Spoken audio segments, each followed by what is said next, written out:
Now let's talk a little bit about just overall enhancements. In the past, you used to have the ability to do NIC teaming, but how did you do it? You had to go out to HP or Intel or some third-party site. And so we are, it was hard to keep up with. If you patched your OS, you had problems with trying to keep up with, hey, I've got to update that NIC teaming software. So in Server 2012, we introduced the ability to do NIC teaming directly out of the box.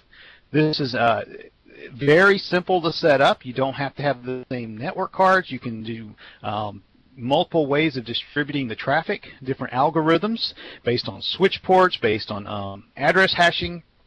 You can do switch dependent or independent mode, and this is all configurable from either the remote management or the server manager or Windows PowerShell. Okay, so all that comes out of the box. Not sure that we'll get to see that in a demo today, but I wanted to highlight that piece as it's pretty important to a lot of folks. If you have a problem, say one of the network cards goes down, this is where you would see all that traffic just start to redistribute across the other ports that are part of the NIC team. So we'll go ahead and go past that, go into storage. iSCSI and Fiber Channel both come built in out of the box, as well as multipath I/O. So multipath I/O, for those of you folks who haven't played around with Fiber Channel or having multiple views of a particular disk, let's say you have 2 or 3 servers, they're all looking at the same LUN, okay? And you have multiple paths on each server looking at the same LUN. Well, if in the past, if you didn't have some special software on the server, what would happen is you would see multiple versions of the same disk drive showing up in the guest OS or in the host OS, and that was a problem, right? You didn't want to see multiple drives and then be talking to it multiple different ways. So the multipath I/O abilities needed to be built into the hypervisor or into the server OS. So that's what we've done here. iSCSI is built in not only from a client but also as a target server engine, like I mentioned before. So that's built into Server 2012 as well. So just kind of skipping through this piece just a little bit, trying to get caught back up from our outage earlier. Hosts with 2 HBAs, 2 iSCSI NICs, multiple paths to the storage, we would see 1 drive, okay? And that is built in out of the box. We also support third-party plugins in the event that you want to go, a little more granular with it, okay? From a storage perspective, I think the most popular or most exciting thing that we talk about at our in-person events is the offloaded data transfer. If anybody hasn't seen this in action, I highly recommend you go out to channel9.msdn.com and search for ODX, or offloaded data transfer. Jeff Woolsey does a fantastic video where he shows the ability to migrate a virtual machine or migrate a 10 gig virtual machine disk file from one server to another. And what's great about ODX is and I'll talk through it in detail in a second. But what's great about it is it offloads the workload from the server itself to the actual storage device. Okay, and the way we do that, first things first, we got server, it's talking to storage, and it wants to move a large file. Well, who better knows where the blocks are than the storage array controllers, right? So what the server will do is say, okay, Mr. Storage Array, we're going to move this 10 gig file, and what I want you to do is send that over, but I don't want to have to do the work. So it sends a copy request, and the storage array says, hey, okay, no problem. I know where the actual data is. I'll send you a token, and then what we'll do is transfer that token over to the server, and the write request is actually showing up there and starts happening to the virtual disk on the same storage platform. However, it's moved from wherever it needs to move, one particular LUN to another, one batch of disks to another. Those things happen in the background on the storage array. So it's offloaded. We're talking less than a minute to move a 10 gig file versus, say, 10, 15 minutes in a normal gigabit or fiber channel world.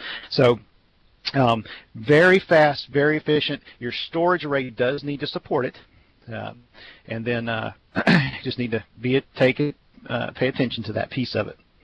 So what is a SAN really? And we're going to kind of jump through some of this a little quickly, but we'll see what we can get through.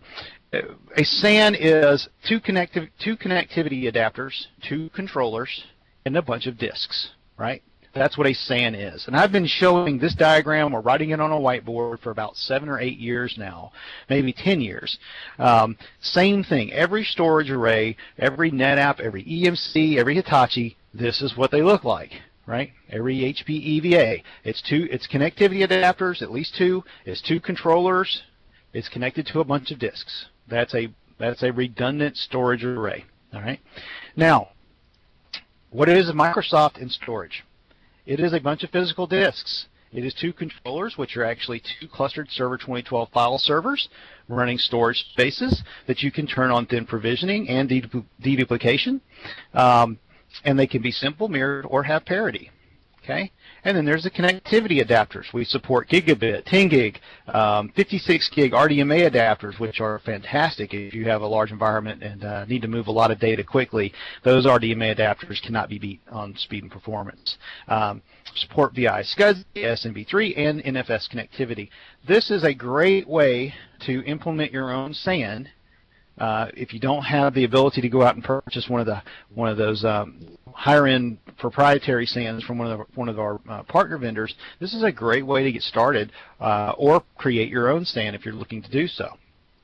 Okay, storage spaces I've been highlighting throughout the entire talk here, but storage spaces is the ability to take a bunch of disks and put them together into a pool, and then we create spaces that you can then stripe different things across, different volumes, or put different LUNs out there, what have you. You can present different targets based on those disks. So it's basically a SAN built into Server 2012. Couple of things here. New in R2, the ability to do storage tiering. This is really hot in the VDI space. Okay, when you take a look at VDI and where we were maybe 3-4 years ago, I don't think anybody could do a VDI project and talk through how it was going to be cost effective. Well, when you get into deduplication and tiering with your SAN vendors, you're still paying a good chunk of money for that SAN. Let's say you've got a Server 2012 farm, you turn into a VDI or a remote desktop services farm out of that particular cluster or set of servers. Well, now you can actually run a file share, turn on storage tiering at the spaces level, and you can control which data gets written to SSDs, which are the expensive drives, and which data gets written to the SATA or SAS drives, right?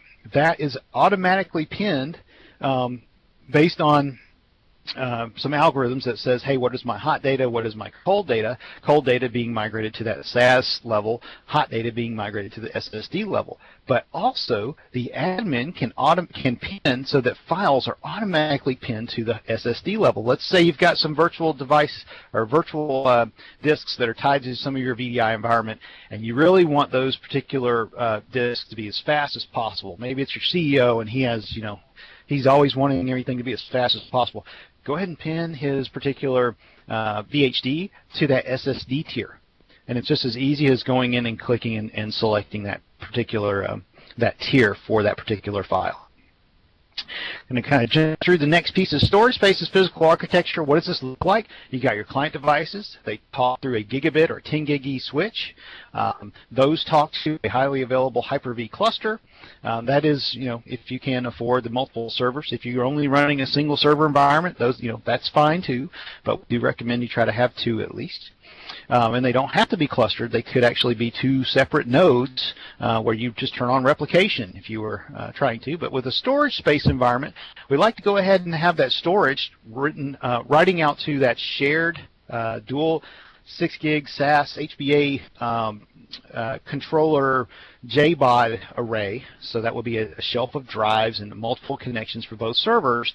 And then you can have your VHDX files sitting on that particular shared JBOD device. All right, that's the simplest way to do things. But and it gives you all the abilities like live migration, clustering, and virtual networks. But let's say you want to get into the more, I like the SMB3 going back to my original when I first started talking today because of the way it compares to the way NFS works.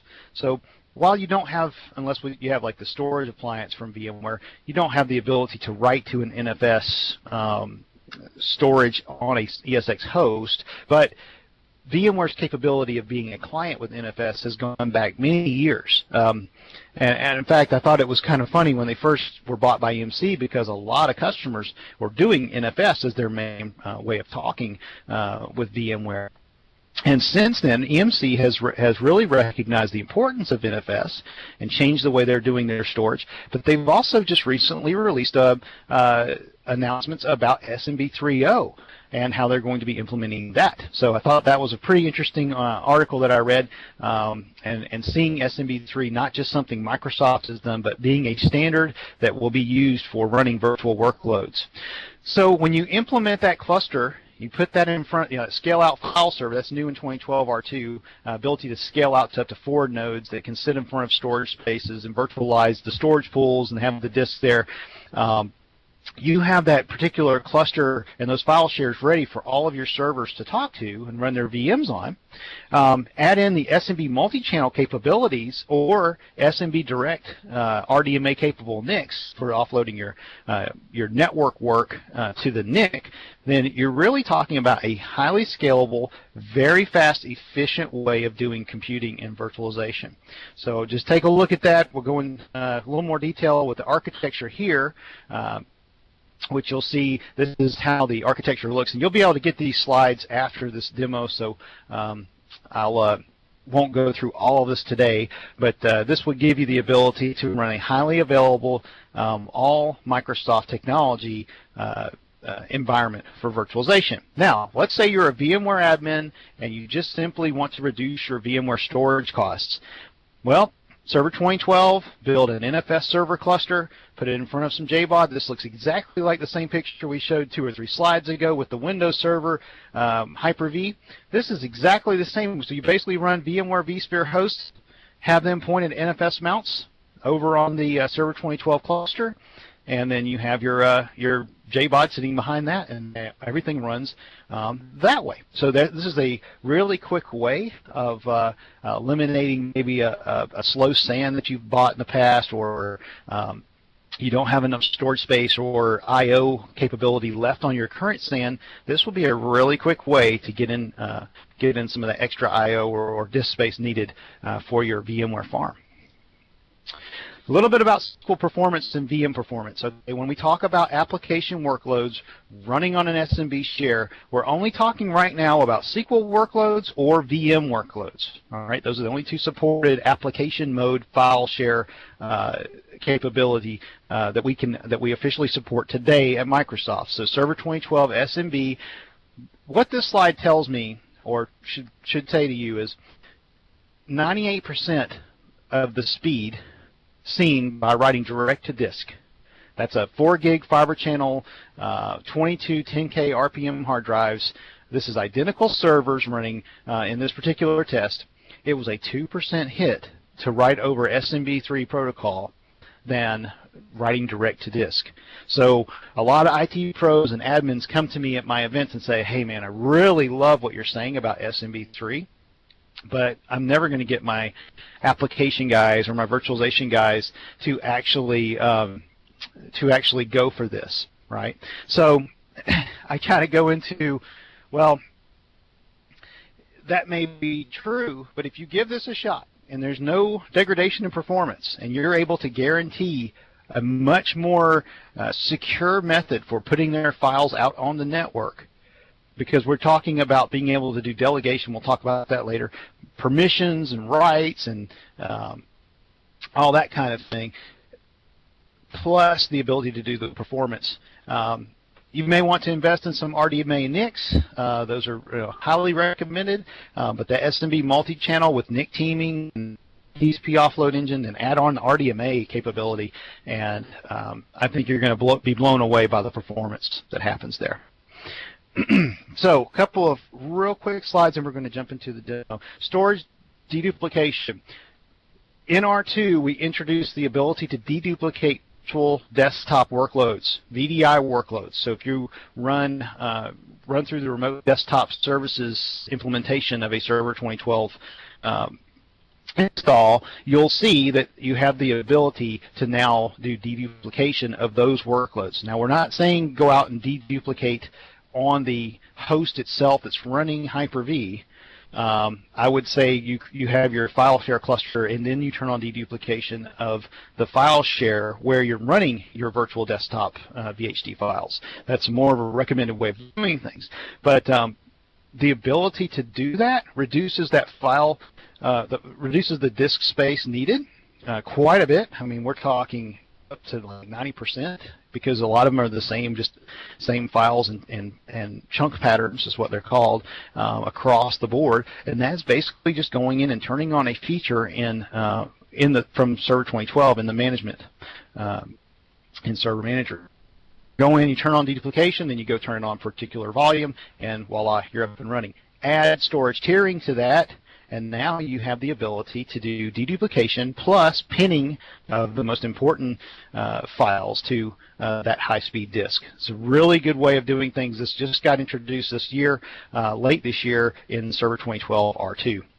BitLocker drive encryption. Just want to highlight this one thing. If you are doing BitLocker drive encryption on your clients and your desktops, and you've thought about doing it on your servers, but it wasn't supported before, now it is. Okay, so now you have the ability to secure the data using those TPM chips. You can use the network unlock and the AD integration. It's all built in, and that protects your devices, from people walking off with your hard drives and being able to see that encrypted or unencrypted data if BitLocker wasn't there. So this gives you the ability to turn that on, tie it to a specific hardware, and really encrypt the data that much better. A couple of restrictions there when it comes to backups, where you may have to unlock the BitLocker or suspend BitLocker while the backups are running and that kind of thing. But having that scalability and flexibility with security is huge. Okay, so just a little bit of a comparison here between vSphere 5.5 and Hyper-V. Most of the things we're going to say are pretty much on par, but when you get into storage tiering, you get into your write-back cache enabled. That's with using the SSDs and storage spaces. Really a lot here in Hyper-V, where we're leading the market in these types of technologies. So take a look at that. But for now, I want to go ahead and roll right into the demo of managing Hyper-V in Server 2012. Server Manager. So the first thing we need to do when we're talking about Hyper-V servers, I think for a lot of people, they don't understand that we really need to go through the basics of how to get to Hyper-V first. We talked about add roles and features. We talked about adding in the Hyper-V role, or if it's a Hyper-V implementation where we're doing the free Hyper-V solution, then we talk about what features or roles are allowed on that particular server. But for now, let's just look at Server Manager itself and drill in. So first thing I want you to notice is you can manage local server first. I mean, that's just been the same way for any of the server managers, but now we can do all servers. And so if you take and add in more servers, a right click add servers will bring up the wizard. You can go in and add any of the servers that are in the domain that you're there for. Just click find now. It'll show you all the servers available that you can manage. But add them to the right, and then they'll show up. I've already added 4 in mine, so I want to look and see what all is available. Now, what I really like about 2012 R2 is that I can right-click DC, and I can see all the Active Directory tools. They're already pre-installed, so I'm ready to go. So, for instance, ADSI Edit. I mean, how many times have you been out there trying to fix something? Where did you install ADSI Edit? Where did I install ADSI Edit? I don't remember. So you're out probably downloading again, redeploying. Active Directory users and computers, much easier now. I can launch it straight from here, and it launches it really fast. Okay. Now for Hyper-V, I want to highlight that some of the tools available that are pre-installed like for instance, I see Hyper-V Manager. I also have installed the remote desktop services components on this particular Hyper-V server. So I see RD Gateway Manager, Licensing Manager, and Remote Access Management. I can go into any of those tools. For now, what I want to do is I want to drill into Hyper-V Manager first. Okay, so I click Hyper-V Manager. That's going to automatically launch. Let's go ahead and make that big. There we go. You'll notice I've already added 2 servers. All right, my local server, which is Hyper-VDI01, and I've already added Hyper-VDI02. And the way we break it down, whatever server is highlighted, that shows the virtual machines in the center pane, and that those are all the machines that are there running or ready to be run if I wanted to start them. All right, so that's there. Now, let's drill out. There's a couple of other action panes here. There's an action pane, there's a checkpoints area, and that's something new in R2. All right, so snapshots has now been renamed to checkpoints. So if any checkpoints existed, they would show up here. So I'll click on, here we go. So I have one on my domain controller, my DC. I have a snapshot that was taken a couple weeks ago, and I can go to now. The difference between the way checkpoints work in Hyper-V versus VMware, we'll get into a little later today, but just want to point out that you see the checkpoints listed here. You also see summary at the bottom. So what type of virtual machine is it? The integration services up and running and up to date. For 2012 and above, integration services are already included with the OS install. But if you installed something, say 2008 R2 or prior, you may have to go out there and get the latest integration services install and make sure they're inside that virtual machine after the OS has been installed. All right. You can drill into the memory and how the memory is working. Are we using dynamic memory? What's the memory assigned? What's the minimum and the maximum? Networking. What virtual network is this VM a part of? What's the IP address? And if the status looks good. Replication. We'll get into that later, so I won't touch on that right now. But replication would show you what's occurring with this particular machine if it is part of a replica set. Okay. Now, because we're going to mainly drill into the Hyper-V management perspective during this part of the session, or this part of our series today, I'm going to skip over some of the things about virtual machines because Matt's going to cover that in a little while. So let's right click and go into Hyper-V settings. There we go. Now the first thing you want to notice is where are my virtual hard disks and virtual machines being held?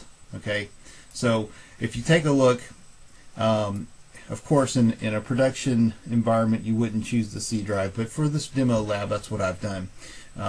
Notice that I can go ahead and browse and change wherever I want my default folders to be so that when I create new virtual hard disks, that's where they go. Same thing for virtual machine configurations. Now, in my case, I went ahead and made them the same thing for both. All right. Physical GPUs. Now, this really comes into play more often when it comes to virtual desktop or remote desktop services. Right, so the ability for the virtual machines to offload that graphics processing to an actual graphics processor card, and those have to be certified for Remote FX. I just happen to be running one of those, the NVIDIA Quattro K1000M. A lot of the NVIDIA cards are Remote FX capable. In fact, the lab I'm running on is a set of IBM laptops that have the NVIDIA card, or Lenovo laptops that have the NVIDIA cards. All you do is once you've installed the latest drivers, go in and turn that on. So you use this GPU, and from that point forward, all you have to do is tell the virtual machines in the settings for those machines, hey, I want to use the GPU because it's available to me. And that offloads a lot of that graphics processing to that particular video card. Okay? So that's how you would turn that on. NUMA spanning. NUMA is available and basically the spanning is allowed or turned on by default. Now, if you're doing some high I/O workloads, SQL Server, something like that, and you know what you're doing as far as allocating virtual machines on the hardware, then what you can do is disable or uncheck this box here. And what that would do is say, let's go ahead and stick the memory as close to the processor as possible, and give you a little better throughput speed, but there are some restrictions there. I'm not going to go into that in too much detail today. We've got a lot to cover, but I wanted to point that out. That is there, and there are some good white papers out there if you want to see about how to set up NUMA properly for some of those high I/O workloads. So let's jump back over live migrations. I'm going to cover this later on today, so I'm going to leave this one out for right now. So let's go ahead and skip down to Enhanced Session Mode Policy. Now what this is doing is saying, what do we want to be available inside of the guest OS when I'm in the virtual machine connection? So that console of the virtual machine. Do I want to have the redirection capabilities turned on, say local drives, devices, and resources from my client machine, or the machine that I'm actually working on? Do I want those to be available inside of that guest VM when I'm in the console? There are some security considerations here. Obviously, you want to think about those, but this is where you can turn on that feature. So let's jump back out. I'm going to skip over replication configuration as well.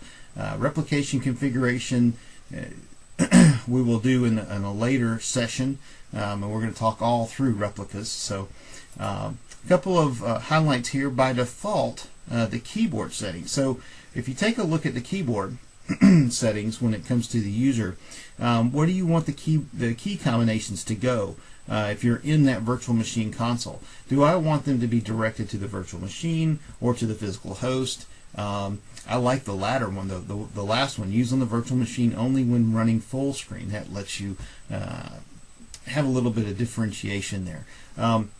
Keep in mind though, if you're RDP'd into a particular host and then you launch the console, then a lot of this really gets ignored. But if you're on the direct console itself, then that's where this would come into play.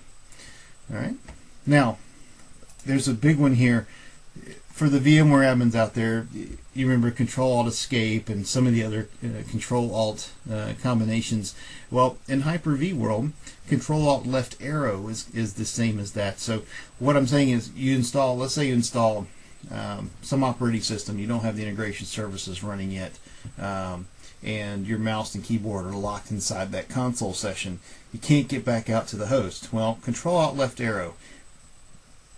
This is the one thing you might want to write down, because you never want to get stuck and have to reboot or go look this up somewhere else while you're stuck inside a virtual machine. It's really stuff to have. All right. Now, there's a couple other settings here, but nothing really major that we want to point out.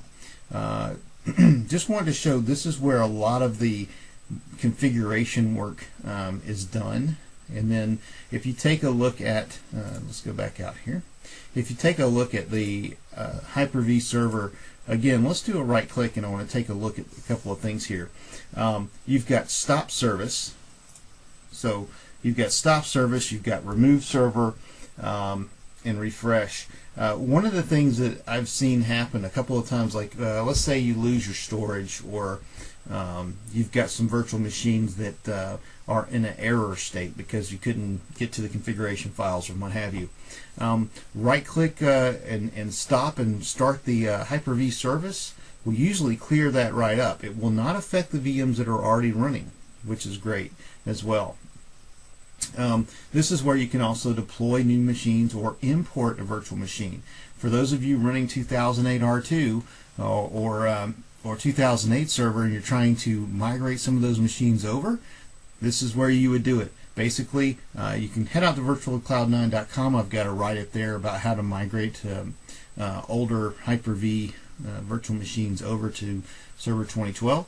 But basically, if you grab all of the folders that the virtual machines are that make up the virtual machines, get them into one central place, and you should be able to import that virtual machine directly into the 2012 server. And that's where you would do that right there. Okay, so that's a high-level overview of Hyper-V Manager. Stick around. We're going to talk through some other things, and then we'll be back into the demo section in just a bit.